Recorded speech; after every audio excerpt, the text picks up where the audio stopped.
So our next presenter will be Caroline Storr, who will share a study conducted with students who were funded by Dialeque McGill for their internship in regions. So the goal was to measure the impact of this funding on the students' return to the region after their studies. So Caroline, the floor is yours for about 15 minutes. Yeah, that's right. Great.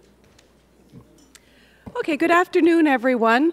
I hope this topic of presentation hasn't scared everybody away. It looks like we have a lot less people. So either lunch was really good and they're still eating, or it's scary conversation this afternoon.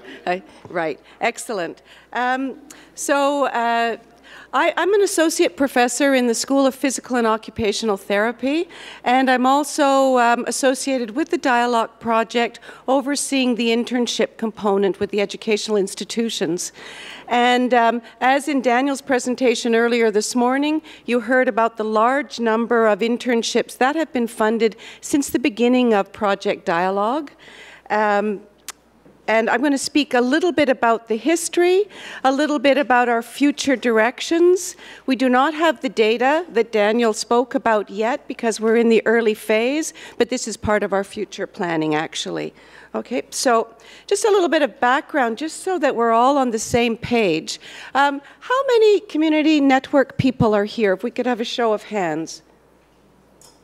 Okay, how many institutional agencies, M2S people, do we have?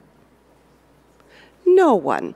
Okay, they're a key partnership in our internships. All right, interesting. And then we must have educational institutions. And McGill counts. Oh, you're cis, beautiful. Oh, no, institutional facility, thank you. Cis and CISs, okay, and university teaching hospitals. Cis and CISs? Okay, CISs, yeah. All right, very good. Thank you. So we do have a bit of a mix, which is good for this. So just to make sure that we're all on the same page, since the inception of the Dialogue project, we've had both supervisor support funding and student support funding. And frequently this funding can be targeted to the exact same internship. So for example, in a region like Gaspésie, I was having a good lunchtime conversation, and the challenge is, how can you offer an internship in your region, because it's you, and you can only do so much, yet there may be more students interested in going. So the nature of the funding was designed so that it's hypothetically possible that a supervisor for a professional internship could be hired from funding, and additionally, the students going could receive some support funding for it. So creative possibilities to support that. We have had in the history of the internship funding partnerships with various, the old M2Ss, now the new CIS and CIRCs. And I think an important point to recognize here is, since the 2015 major reorganization, partnerships that had been developed prior to that then required redevelopment because there's new players in different places and, of course, competing agendas. So another key point in the internships, which I think most of you are aware, is the fragmented relationships with the teaching, the maisons d'enseignement, because we have historical catchment areas that belong to different CEGEPs or universities. And so if you have a targeted student from your particular region, that student may or may not be at the teaching house that fits in to that relationship. So that's just another dilemma that requires some partnership going. At McGill itself, which is one of the educational institutions applying for funding for internships, we have professional programs in OT, PT, speech and language, human communications, social work, nursing, large program of nursing, and human nutrition. So those are the programs of which that I can very gladly work with you in the regions, in the networks, or in the CISs to have some targeted recruitment of internships going on. wanted to share a couple of internship success stories. My colleague, Mary Hendrickson, was hoping to be with me. Her name was on the introductory slide. She's not, so I'm going to do my best to speak to her slide. One of which, the first story, is about the NDG Food Depot project, where 2 McGill Dietetics students went and provided Anglophone services related to dietetic counseling. These students now have since been hired within there. So success stories like this actually resulting in recruitment and retention of these student professionals are great news. Northern Quebec is another story which has been very successful in creating job vacancies within the Cree Health and Social Service Agency, and then targeting and working with McGill University to offer stages for students, which has then, of course, resulted in retention. So they have a clinical dietitian up there on the territory who's been hired. Same things happened with speech and language, and the same things happened with the OT program, and I think perhaps the PT program up there. So it's an example of a health region that's created job opportunities and worked proactively to offer the stages as a recruitment strategy. This, I'm sure, is not news to anybody, but if we look at the literature and in the retention cycle, if we're going to work it around to actually keep workers there, we have to look at what makes a region attractive. And the literature clearly says for rural areas, both here in North America and also for developing countries, it's the same factors.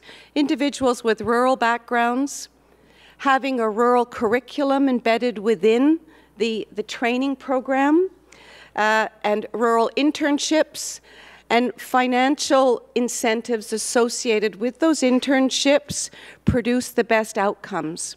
So those are the kind of factors, variables that we can look at as a group of partners to try and control. We have the financial incentives, the funding that goes along with that. And as you heard from the John Abbott study this morning, they're beginning to track where the rural students are coming from. Just a point to add to the morning's presentation, which the community network groups might find interesting, the data from John Abbott can also be stratified by actual region. So you might be interested to follow up with them to find out if students from your region are attending, and if so, which programs, because that would be a way to focus some of your efforts.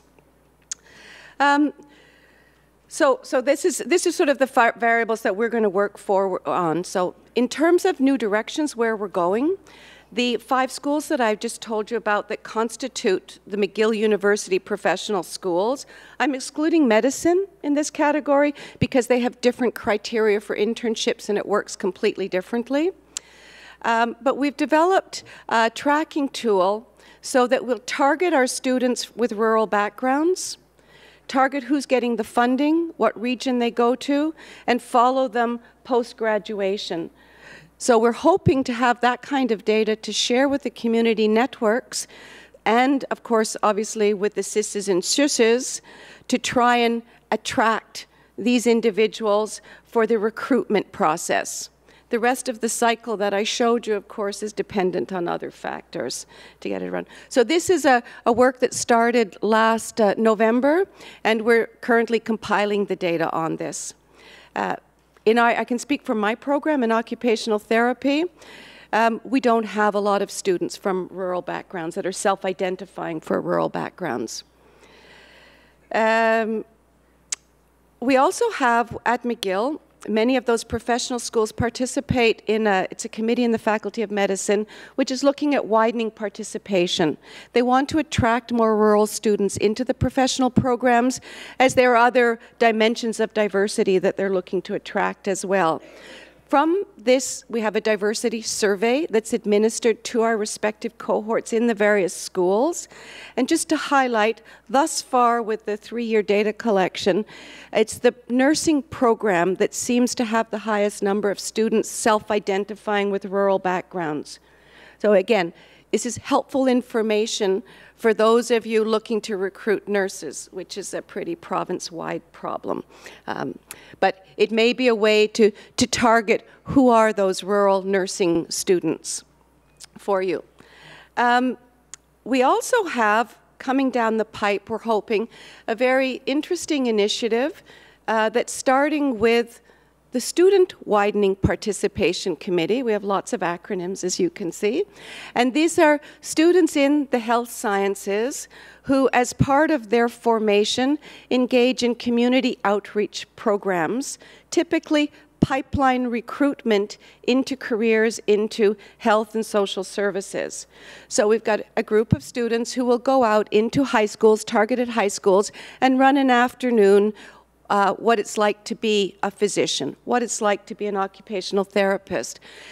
They also run a 3-day summer camp, Explore Camp it's called, where they invite prospective high school students in to participate and learn about potential career opportunities.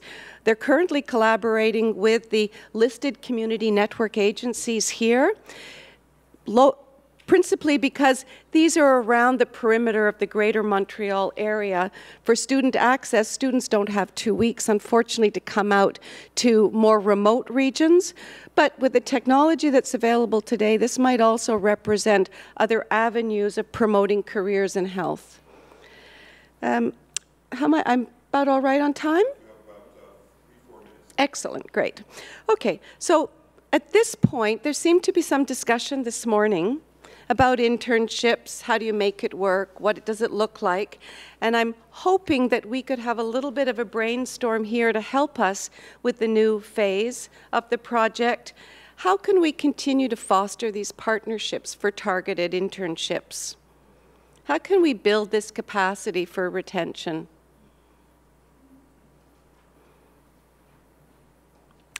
I know you're dying to say something. Yannick about it this morning.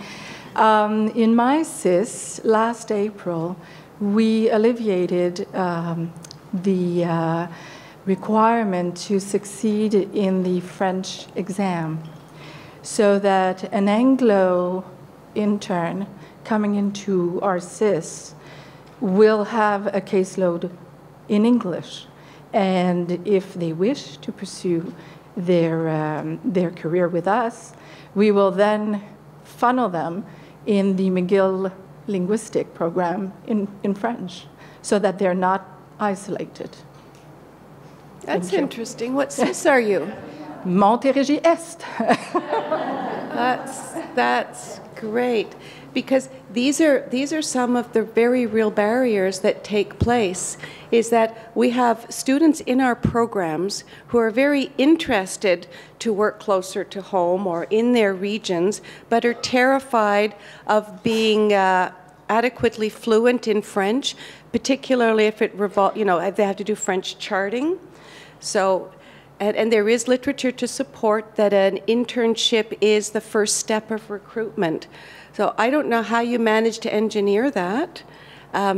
Maybe that's something people would be interested in. Top down, it's a priority in my establishment, and it starts with my PDG. We have a territorial mission with youth protection, and we actually have 125 bilingual positions just in youth protection. So they're there, but right now, there's Francos on Anglo positions. And I'm access, so I translate. Which is great. That's a great viable solution. Yeah, because it's a big problem for us at the university level. We're bringing in students, and many of them are taking the French language courses, but then when they apply to an internship, they struggle, and after a week, they're sent back because they can't have an adequate patient caseload in French. Not with you. So this is great. This is good. Okay. Well, I would suggest that whomever is in charge of your directorate. I already texted. Beautiful. Great. Love it. Love it. That's great.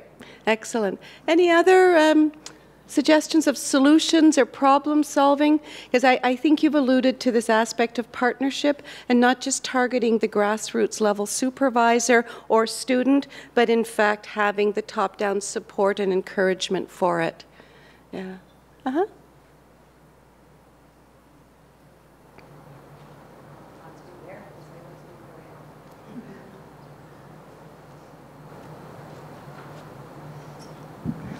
Moi, je viens de l'Abitibi-Témiscamingue, je suis répondante pour les dossiers autochtones, langue anglaise, excusez-moi. J'ai pas une solution, mais je pense qu'il y a un problème, il y a un obstacle aussi. Quand je vois votre question sur contribuer à cibler les stages dans une perspective de renforcer le maintien en poste. Dans notre région, on a un ergothérapeute qui a reçu une bourse de McGill pour faire sa formation, qui est revenu en région. Il est donc bilingue et en plus, il a fait sa formation à Québec. Il a ramené sa blonde, qui est ergothérapeute et qui est bilingue. Donc, on a la chance en Abitibi, grâce au contrat, et puis c'était grâce à Neighbours, avec la bourse de McGill, ils sont tous les deux en Abitibi-Témiscamingue. Le problème, c'est les budgets dans les établissements. Il y a eu des coupures de budget tellement énormes depuis 4 ans qu'ils sont là, mais ils sont en remplacement. Ils ont des remplacements pour 6 mois. Et ils pensent déjà, Guillaume, c'est sûr, il pense déjà qu'il est là pour 18 mois parce qu'il y a un contrat avec McGill. Mais au bout de ces 18 mois, il va faire des remplacements. Mais il regarde quand même ailleurs. Il regarde dans des endroits où il y a une densité populationnelle anglophone plus importante, où il y a des budgets dans les établissements plus importants. Parce que notre réalité, c'est le maintien en poste. C'est pas simplement une volonté de l'étudiant qui dit, ben tiens, oh, je veux bien revenir dans ma région. Oui, il veut revenir dans sa région, mais il n'y a pas d'argent dans les établissements. On a 2 ergothérapeutes, il n'y a pas de budget pour 4. Et pourtant, il y a des besoins pour 4 ergothérapeutes, même pour 5 peut-être. Donc, le problème, il est plus large que simplement la volonté des partenaires. Il y a, et puis j'en profite aujourd'hui, mais il y a aussi des enjeux politiques derrière, des besoins financiers qui font qu'on perd des ressources. On va perdre en même temps 2 ressources bilingues capables d'offrir des services spécialisés en ergothérapie parce qu'il n'y a peut-être pas les budgets et que pour l'instant, ils sont des postes en remplacement. Et je pense que dans toutes nos régions éloignées, c'est un problème supplémentaire. Parce qu'on n'a pas la densité populationnelle, donc ce n'est pas une priorité, ces postes-là. Alors, je voulais juste partager ça. Je ne sais pas si les autres régions vivent la même réalité, mais pour moi, je trouve ça dramatique. I think that addresses, though, again, the top-down perspective, that it can be very useful for network groups to help lobby and advocate with the PTG of the SURS to ensure that they find some funding somewhere for those HR recruiters. Because I hear from students frequently is that the posts are only posted internally and not externally, not capitalizing on the different teaching houses to share the positions. Because if I use the example of OT right now, there's a scarcity of OT jobs and OTs are leaving the province, not because they're not bilingual, it's because there aren't public postings of positions. So, yeah. Okay, so thank you.